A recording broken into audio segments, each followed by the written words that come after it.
Hello.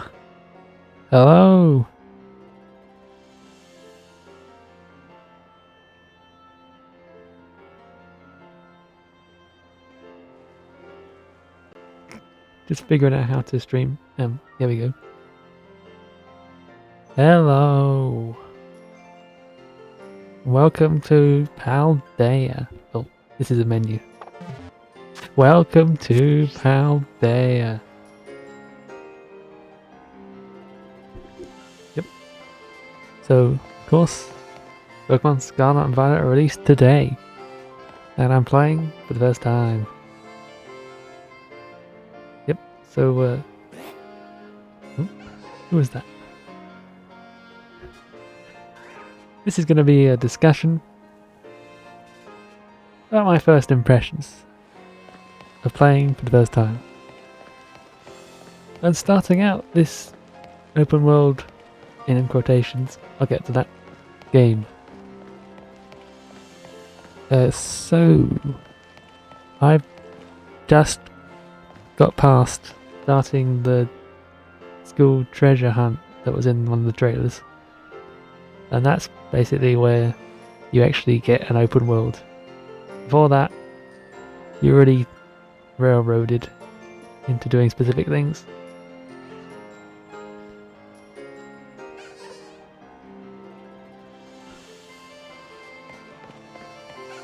So I have some notes, because I'll forget everything. My first note, the opening is very slow. Like, literally, and the pacing. A lot of people have said this, but the game runs pretty slow at times. Like, not necessarily the frame rate, like it's serviceable frame rate, about 30 FPS. But in other aspects, like, it just feels laggy. Like we're trying to open the box. Ooh, like what is that? What is that transition? That's not smooth at all. And for some reason they lock your movement speed at the beginning. You're not allowed to run. You have to slowly walk everywhere. It's rather frustrating. And they make you walk. Oh, I can actually show it. Let's go back to the starting town. You start in this very south area. Loading.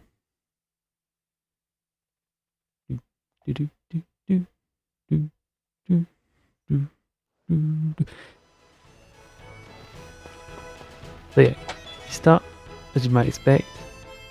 As actually every Pokemon game starts, practically. You have a bedroom. And you're not allowed to run. You have your bag and hat you can interact with, and it's like, nah, not allowed to use this. Then you go downstairs. And then, basically, you have to watch some cutscenes that take too long. Then you have to go back upstairs for some reason. And then you have to go back downstairs again. I don't know the point. It doesn't really make any sense, apart from wasting time. Oh, and as I said, all the while, you're walking at a snail's pace. You literally walking this slow, it's infuriating.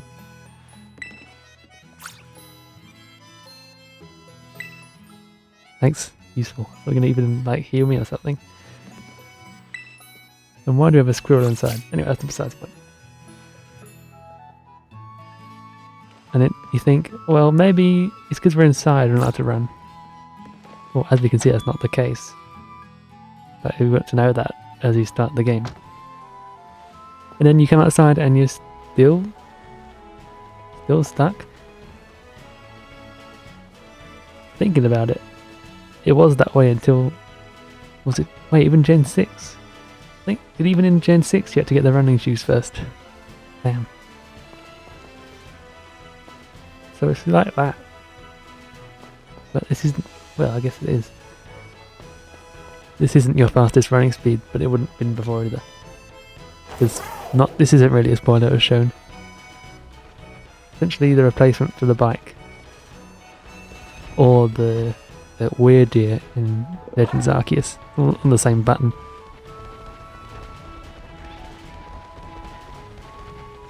Even Koraidon running doesn't feel that fast. That's a minor thing. But yeah, you're still forced to walk. You have to walk like the whole way to just get stopped by a cutscene and then walk a bit more. It's very like Sun and Moon in the beginning, and it's not a good thing to be like that. So then a lot of wasted time. You finally get to pick your starter. I mean, before that, you get to interact with them, sort of. They don't actually do anything when you interact with them, they just follow you around. It just takes all too long.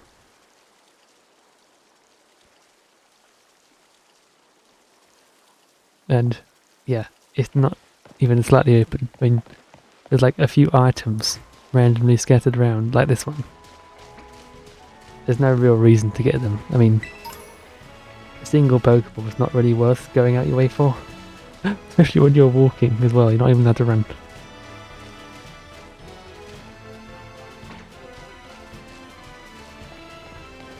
That's one thing I did write down. Finally, they carried this over from Legends Arceus. You don't have a really slow animation that stops the world to pick up something. It just goes straight into your bag, that's a good thing. That's an improvement from Sword and Shield, which, well, that's my expectation of this game, to be better than Sword and Shield was. And I'm a rather large critic of that game. This beach, very large, and there's nothing here. It's kind of strange. And I did run around the entire thing. And didn't find anything at all. Maybe there's some stuff. Oh, look. That's the coin thing. I forgot the name of it already. Like, oh, are they real? Oh, I might as well bring this up now. I'm pretty sure in the tutorial it says you can hit flying Pokemon when you can throw, which is very not at all like Legends Arceus. You just press a button to throw, and look, look, aim it. Oh, there's a lock on. That's figured it out. Well, that was my fault. There is a lock on. You can lock on. It's just not very good. Not very good lock on. And I would have liked to carry it from Legends Arceus. I'm bringing that game up a lot. Blame Arlo.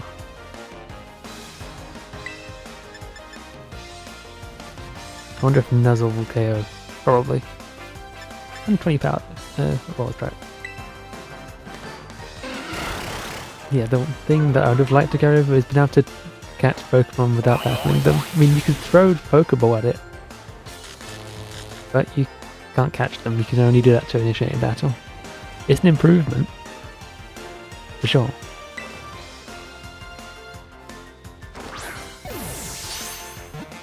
My next note, like, the advertising is saying it's open world.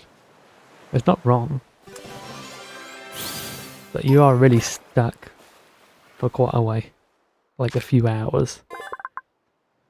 I mean, this is another obvious comparison, Breath of the Wild, of course, everyone does it these days. I mean, you literally come out of the, what's it called, the resurrection chamber, and you're in the world and you can go anywhere, straight away. And it's the world design that leads you to the old man, king, and wherever. And then you probably end up in Kakariko and getting the quests. Yeah, in this game it's not like that. You have to go on a specific path until you get to the school, and then you end up getting the quest there, and finally then you can go where you want. And I haven't got further. I mean, from the leaks, it seems like there's no scaling of it all. So basically there is a intended gym order, but you possibly can do them in any order. But if it's actually possible without ridiculous grinding, I don't know. Oh, there's no music on screen. I should. We're looking at Wingo too long. BGM, come back. Well, this is none. Okay. Why is this magic up doing that? And the classic Wingulls that can't move. They're just floating there. Let's leave them. Yeah, I've completely lost where I was. Like, I have no idea. Oh, about the gyms. Yes. So, whatever. About that. Well, I haven't played much further, so I don't know how good the open world is. Which is quite a big point of the game to be able to talk about. But this is first impressions. This isn't a full review. A big point of discussion is about the general presentation. Obviously, the most of the discussion is saying how bad it is. Like, the general art style is a lot better than Sword and Shield. Like, the character models, as in not the Pokemon, the human characters, they actually blend better into the world. In Sword and Shield, they don't fit whatsoever. There's a lot of completely disparate elements. In this game, they look better, and I actually do think the assets are better quality, such as the infamous tree in the wild area. The trees look a lot nicer. I mean, this rock doesn't look very nice. Let's ignore that one. But generally, there's a lot better materials work in this game. Like the materials actually exist, and there's not just flat stuff everywhere. Like the Pokemon all have different materials, which is a change. I mean, it's nice, but if it meant sacrificing potentially hundreds of Pokemon in the game, programmed into the game, I mean, I'd prefer it not to be there. But if they're going to do that anyway, then whatever. It's a good thing. I mean, the human models, even though I said they do look better in terms of the art style and the cohesion, it does take a bit getting used to, especially the player character and the generic NPCs. The properly designed, like the unique NPCs, for some reason they just look alright. But everyone else just doesn't seem right. Well, I'm not saying they're bad. They're just a lot different from previous games with the smaller eyes. Actually, that's the biggest difference. Oh, one small complaint. My character has a ponytail, but you put a hat on. Like, this is a baseball cap, and it is clearly far too big for a head. Ponytail's just gone. Why? Why are you taking my ponytail away? However, that's actually a good segue. If you press the left D-pad, you can change your clothes anywhere. That's definitely good. Doesn't make sense from a in-world point of view, but it's nice. It's quite a bit better than having to go into a town or whatever and doing it. I'm gonna take a sip.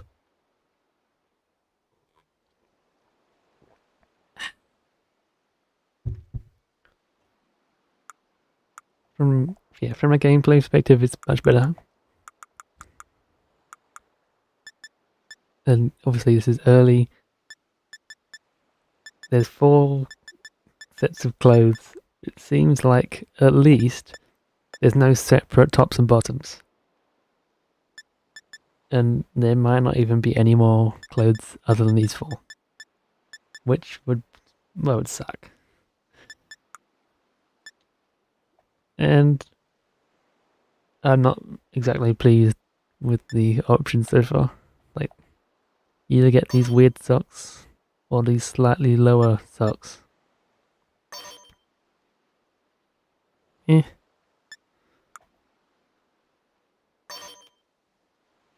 The default shoes, which are okay. These shoes, which are weirdly ugly, I don't know what's about them, they just look ugly. And these look slightly off. Also, I think the character's feet are too big for their body. That's what it seems like to me, at least. Gloves. Whatever. This backpack's nice. Like, it really shows... It's one of the nicest things in the game. It's got a really nice material to it. It really looks like leather, which... That's kind of weird for a Pokemon game. And honestly, most Switch games, even Nintendo ones. Or especially Nintendo ones. Having said that, that leather cap that is not really. That's that for that.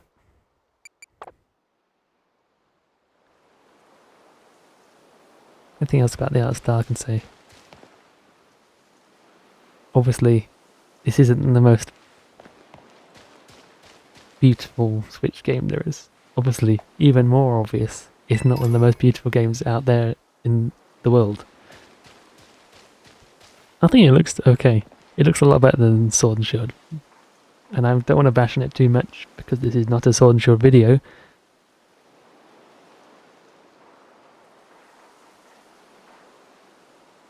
I lost my train of thought. Where was I going with that? Oh, it's a lot better than Sword and Shield. Whatever. Oranges. They are very blocky. I'm not going to say anything more than that. Phew. Next. No, actually, there's one more thing. Shadows, yeah, they're very low resolution. They look alright from this distance, but when it zooms in close, especially in battles, which is actually my next note, yeah, they look horrible. Oh, it's I guess... Ooh. I'm going to get into a battle to show them off.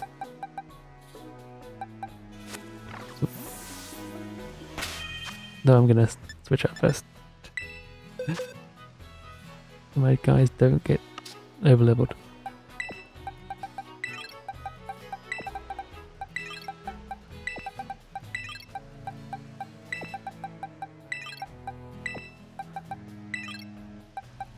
I mean, I guess this is spoilers if you only watch the trailers.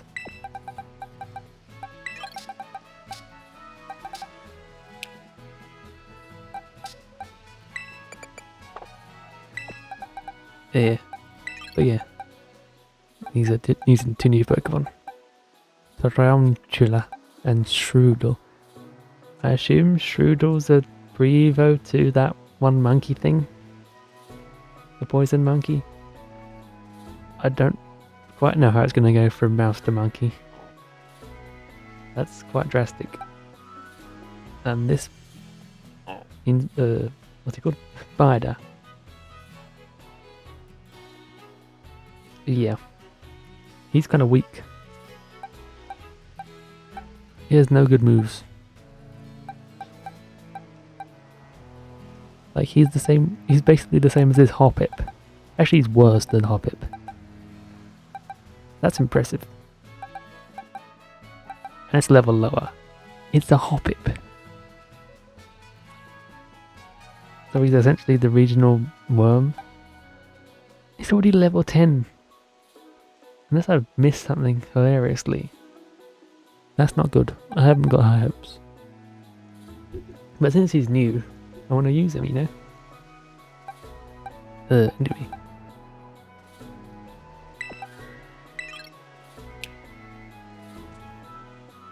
Oh, I didn't even realise. Look how long it takes. for the Pokemon to actually show up on screen. I didn't even realise that that was supposed to. Then this one small thing, this has nothing to do with it really. I think Tarantula is the actual first actual arachnid in Pokemon. Of the spider one I can think of. They normally have 6 limbs only. This guy actually has 8, unless I've miscounted. But it looks like 8 to me. New. Oh. Not easily at least. Right, let's fight this big man. What are they called? Oh, Lechonk. Yeah, you can move the camera in battles. But like this only. This is all you can do. Here's a step down from Legends Arceus again. Where you can move around freely. You can get in... Oh, this is the default. If you click the right stick. This is the default angle. And it really shows off... Oh, especially because these are small Pokemon, how close you get in. Look at the shadow. And how slowly it's updating and how low as it is. I mean, this is my preferred angle really. One more step down from Legends Arceus yet again. When you use an attack, like tackle, why doesn't you could just move the model next to Lechonk? That's what it did in Legends Arceus. Why can't I do it in this game? It's quite baffling. One thing I don't mind being reverted from Legends Arceus is going back to turn-based. Again, this is not a Legends Arceus video as much as I've talked about it. This is a Scarlet and Violet video. But I do end up preferring the turn-based to the action time turn whatever in the other game.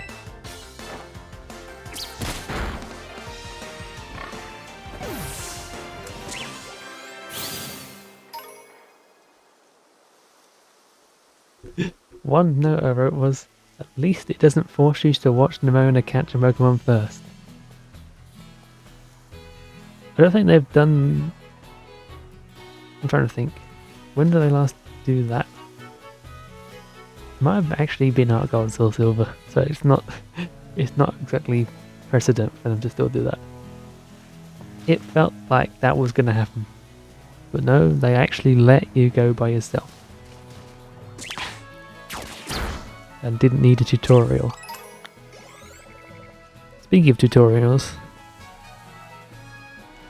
they're randomly interspersed, which seems almost good until you realise that they're giving you a tutorial of something you already figured out for yourself.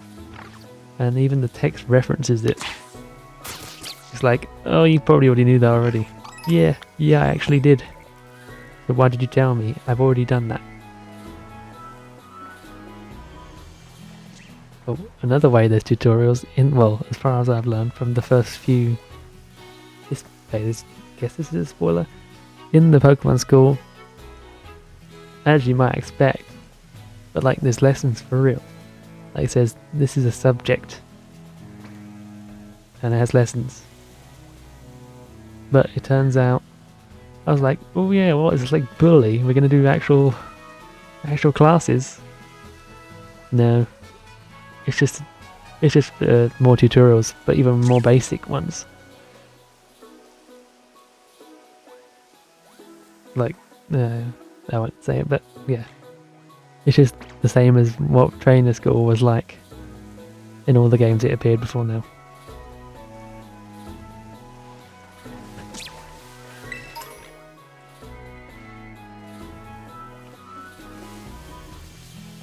But it seems like there's some progression to it, and I've only done the first one, a few of the subjects, but it was required for you to then, you go and see the teacher afterwards.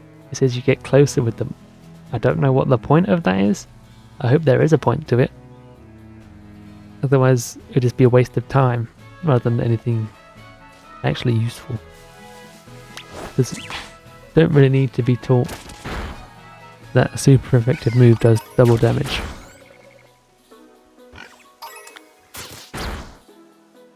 Because, yeah, of course it does. I've been playing Pokemon for like several years.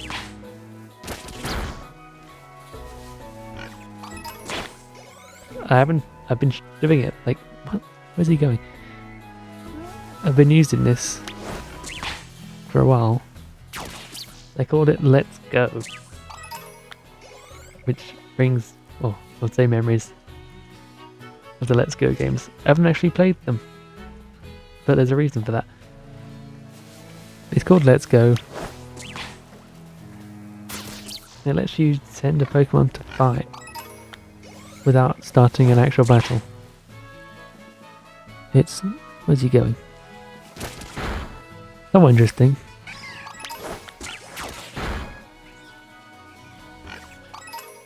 I don't know the actual way it determines if you win or lose. It might just be level. That would be kind of lame. And if you lose, you just lose a bit of health. It's not that detrimental. Can I lock on? No? Oh yes. It's gonna work. I don't think it is. You can't make it. Well, good attempt. I think it also gives reduced experience. Well, I don't know, maybe it doesn't. I was telling these low level ones.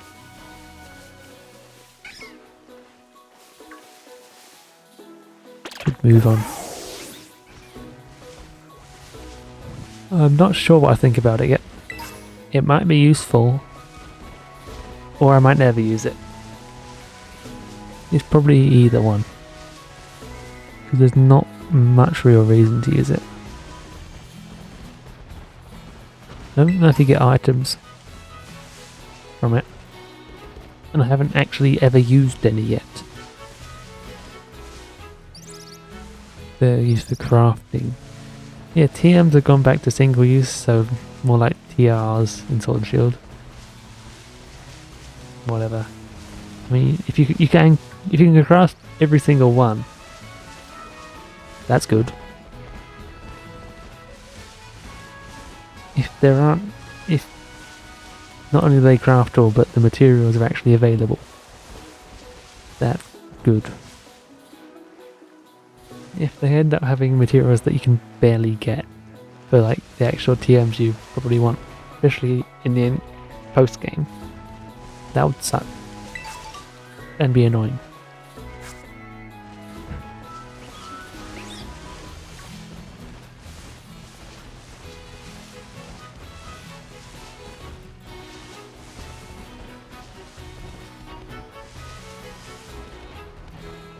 Oh, I skipped ahead in my notes. So that was one of my notes. Moaning about TMs. Yes, following my notes. Going back to presentation, there are quite a lot of random visual bugs. Like the one I wrote down was, if you catch a flying Pokemon that naturally hovers in the air, the ball doesn't fall to the ground like you'd think it would. It just floats there. It looks quite awkward. Just wait for this to get 10 whole experience. My favourite glitch so far. If you press Y, it picks up Pokemon like that. So I've got Tarantula. Now if I try and pick up Wooper, he briefly turns into a Tarantula and for some reason it doesn't switch the right in time before it shows it. So it gives you the wrong one for a split second. This happens every time. Very strange.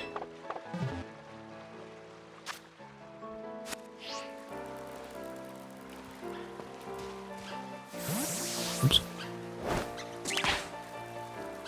That's all the notes I've written down.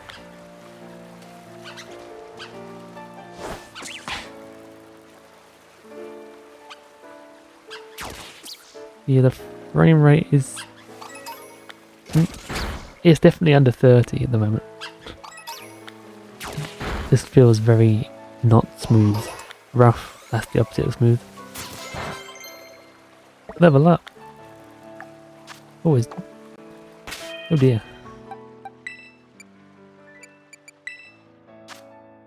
I'm out of health. You got damaged somehow. Can it? No? Did it learn a new move? Is that a thing that happened? Yes. What? Oh, no. These have been here the whole time. I could have learned the struggle bug from the beginning. This is strange. And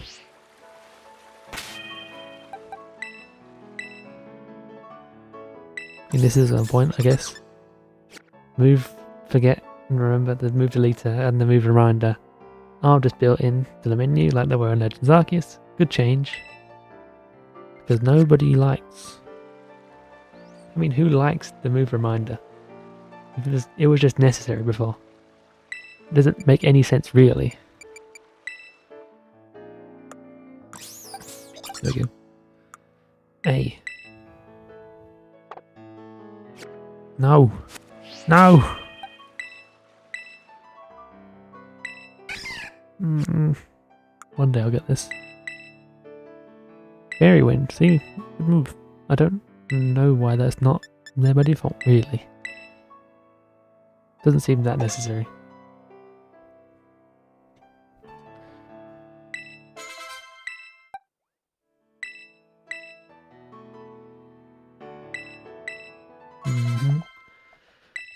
Sunkern is in this game. I feel like that is a negative point towards it. I mean, well known for being literally the worst Pokemon by stats.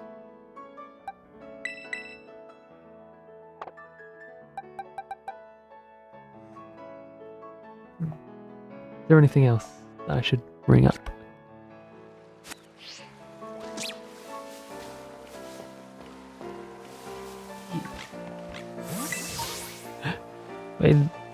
Maybe in 2022 we expect better than sub 30 FPS. I mean, 10 years ago, actually, even more than that now. This used to be the standard, especially for open world games. I mean, this is an open world game on the Switch, which is barely better than a Xbox 360. Oh no, not you.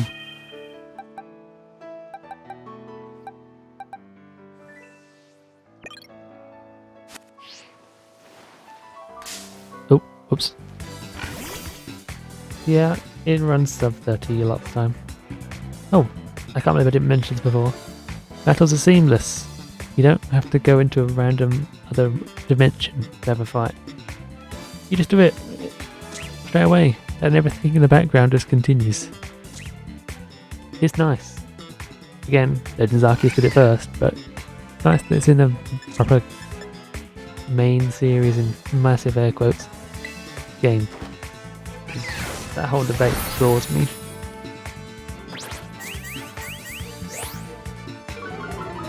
This music is funky. And stuff.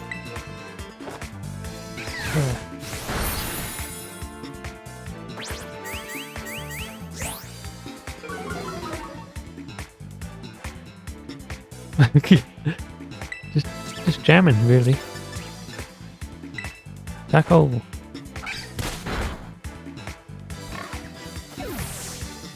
Trying to think of anything else that I can complain about. The first town, I guess it's the second town. The main town in the region. I've forgotten what it's called already. Is Fury Swipe's better than Ben and Scratch? I don't think it is. It looks quite large. It's probably about the same size as Motorstoke. And it serves a similar purpose to it as well. It's slightly better than Motorstoke. It still feels bad that there's random buildings that look like you should have to go into that you just can't.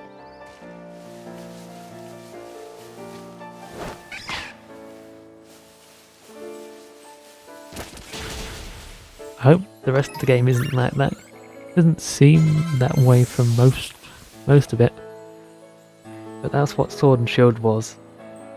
It had sort of a big scale, but there was actually nothing there. Like it's just empty. Wow, Swift. I've already got one of those because you get one for free. That's a raid den. I haven't done one of those yet, so I'm not about to do it.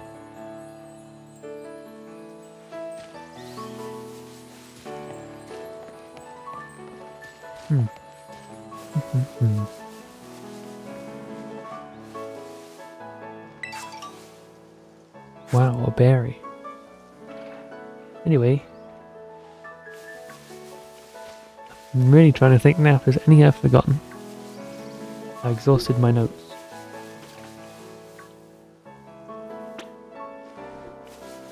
Let's look at the map. This isn't really a spoiler. Actually, no, it is. I won't go too far from here. So I've explored like this much area and a bit up here in however many hours it's been I've played.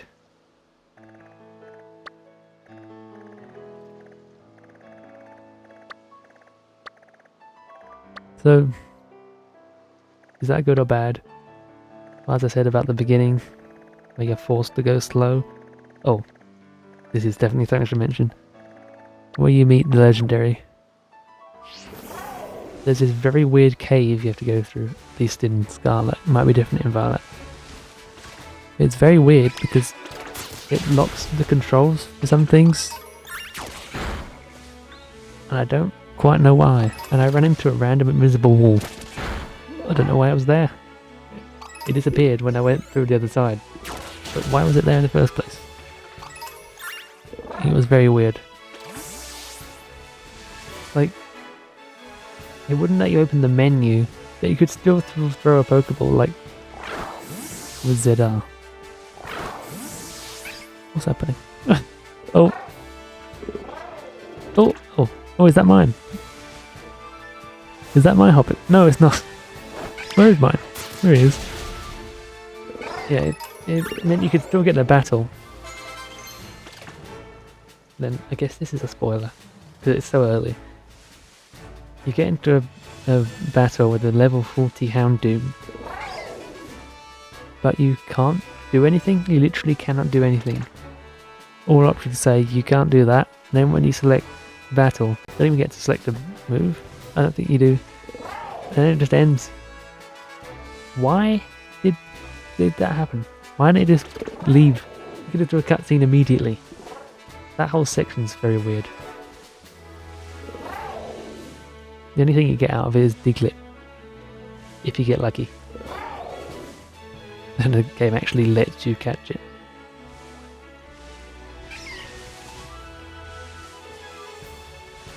Now I'm quite sure that's everything. I am enjoying the game. I've been a bit negative. I didn't say what was good about it. It does feel good to finally be free. Well, what does that mean? I think this game can look good in very select screenshots. Well, I think this generally looks nice. Not very crisp in terms of pixel count. Quite jagged edges this grass being whatever it is doing, I think looks nice. And I'm having some fun so far. Having the shackles released, very good thing. I hope that it gets better though. I want to explore really. It doesn't let you do in the beginning. It takes ages to get started. Hopefully after it'll be good.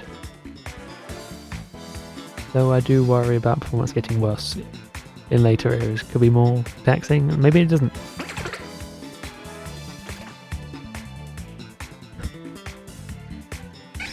So final thoughts. The intro is quite long to actually get into the real game. It's Pokemon though. A lot of the fun I get from playing a new gen is finding new Pokemon I've never seen before. Been able to do that so far. That's always good. So, that's about it.